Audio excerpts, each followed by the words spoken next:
dito ko pa siya pinapakain. Nandun yung kanilang cat litter box sa gilid. Simula na naglagay ako ng cat litter box, hindi na bumabantot. Ayan. Tuntua yung aking mga chikiting. Ayan.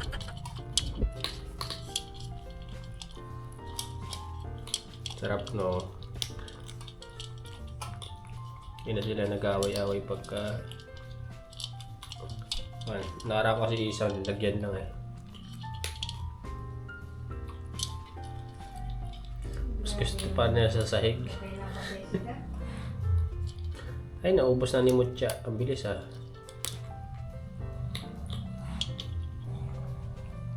Ang bilis na ubos ni Mutya ah. Ming! Good morning, Mutya. You wanna push pit? Ming! Hoy! Saan pumunta? Makbo! Ming! Halika! Cartridge! Ming! Ingrown cat. Saplada! Sa CR.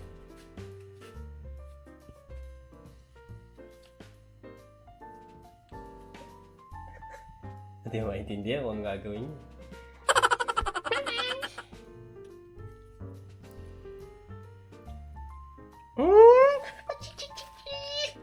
Ah. Sarap pa? Sarap, Miming?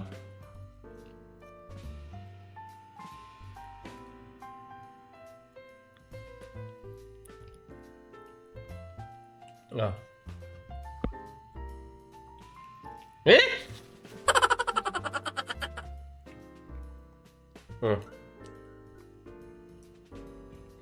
Ano ba yan? Ayusin nyo naman.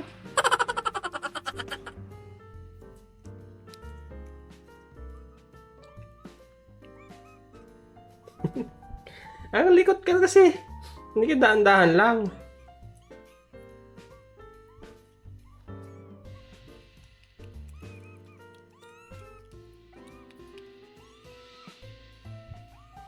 Yung chupon.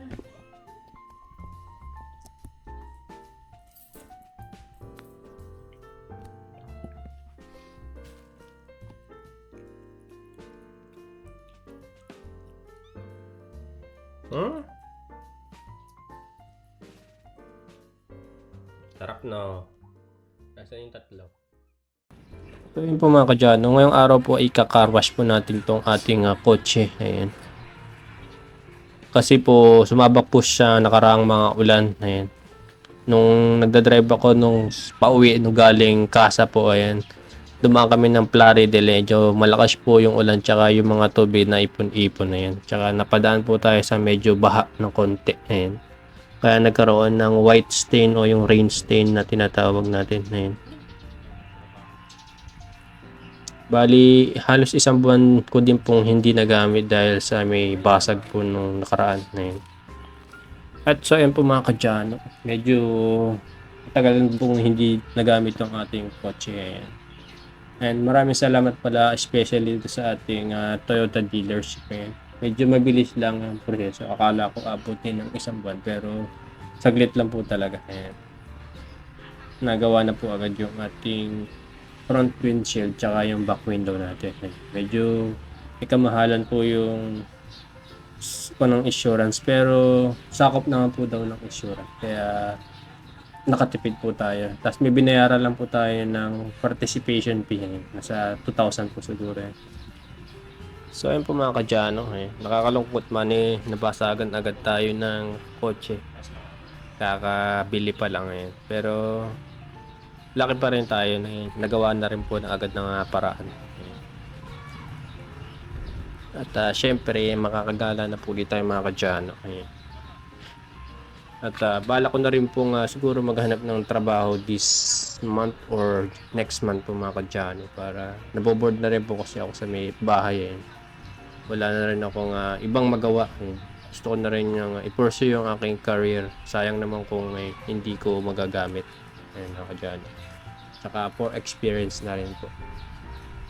Para hindi tayo mapag-iwanan sa ating course. Ayun. Dahil maraming kompetensya ngayon. Mga graduate, mga bagong graduate, tsaka syempre yung mga matatagal ng graduate talaga. So ayun po mga kadyano.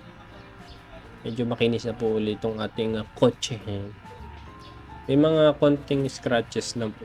Kasi yung nasasagi or yung nakaraan po, nabasag. May nagka-scratches po ng medyo konti lang naman. Hindi naman po halata pagka tinignan sa malayo.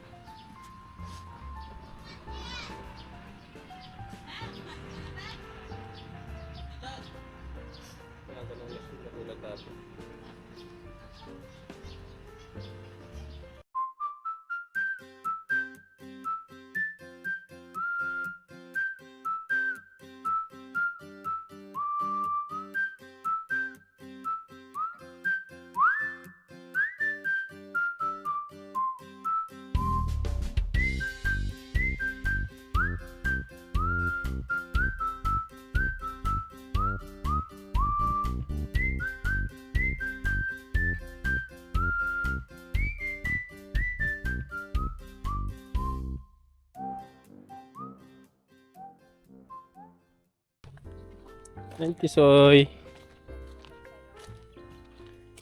Soy! Oh! Lahat ng aso. Tigang na ang lupa. Tigang na ang lupa.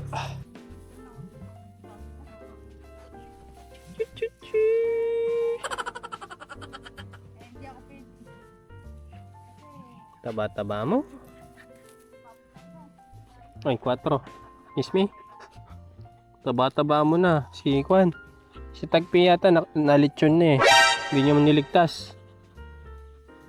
Alam mo nagliligtas yung collar mo na to. Hindi. Yari ka na naman. Magiging litsyon ka na rin. Litsyon 4. Yari na. Litsyon 4 na.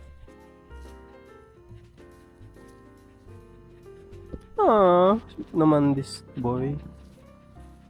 Si Ibag. At so yun po mga kadyano, lilinisin na po natin itong likod ng bahay natin. Medyo marami na rin po ng damo. Tsaka kalat-kalat na rin po yung mga dating materialis na ginamit dito sa ating bahay. Yung mga kisame na binaklas. Ayan. Sa may bandang kusina. Tsaka yung CR natin na binaklas yung kisame. At itong bakal na pinto na dati sa ating kusina, itatabi lang po natin dito baka sakaling magamit pa natin.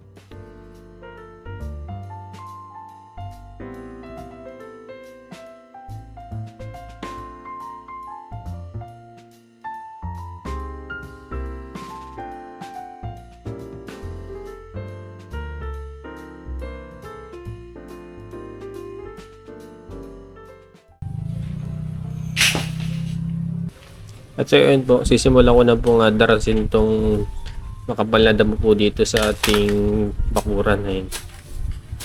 Bala ko na rin po magtanim dito ng mga halaman para maganda na rin po tingnan at saka nakakapunta na po ako sa likod. Ayun. Medyo masukal po na nakaraan kasi saka yung mga gamit natin dito na nakatambak.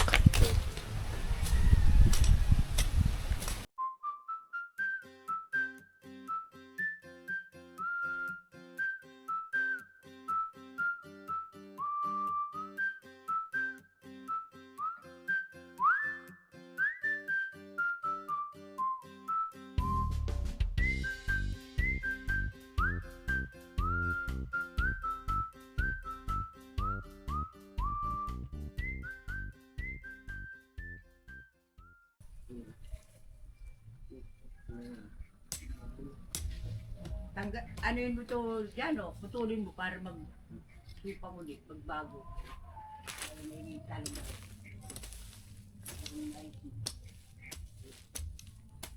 Ilahin mo. Putulin mo. Tangkabin mo. Para tagulan mo. Nagtagulan.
Basta mo ulit.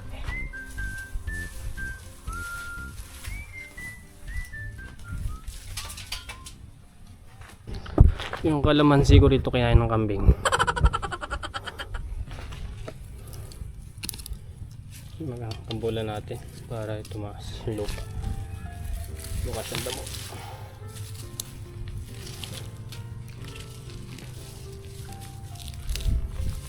So ayun po mga kadyano.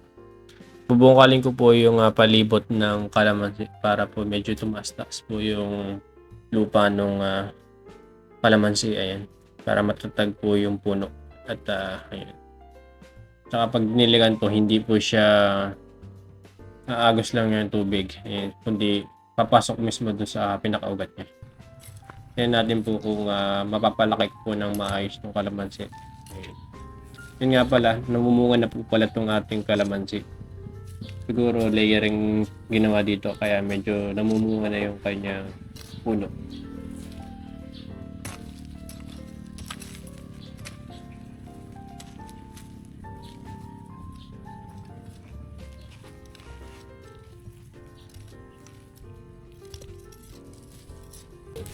At so ayun po mga kadyano. Tinadamo ko po itong palibot ng ating kalamansi. Medyo na madalas pong naaapakan itong isang to kaya nilagyan po natin ng mas malaking tulos po siguro. Once na okay na. Okay. Tsaka bubungkalin ko rin po yung palibot niya to. Dadamuhan po muna natin yung ating kalamansi.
Ayan.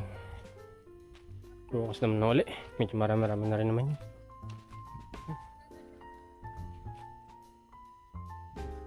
Okay, bukas na lang to.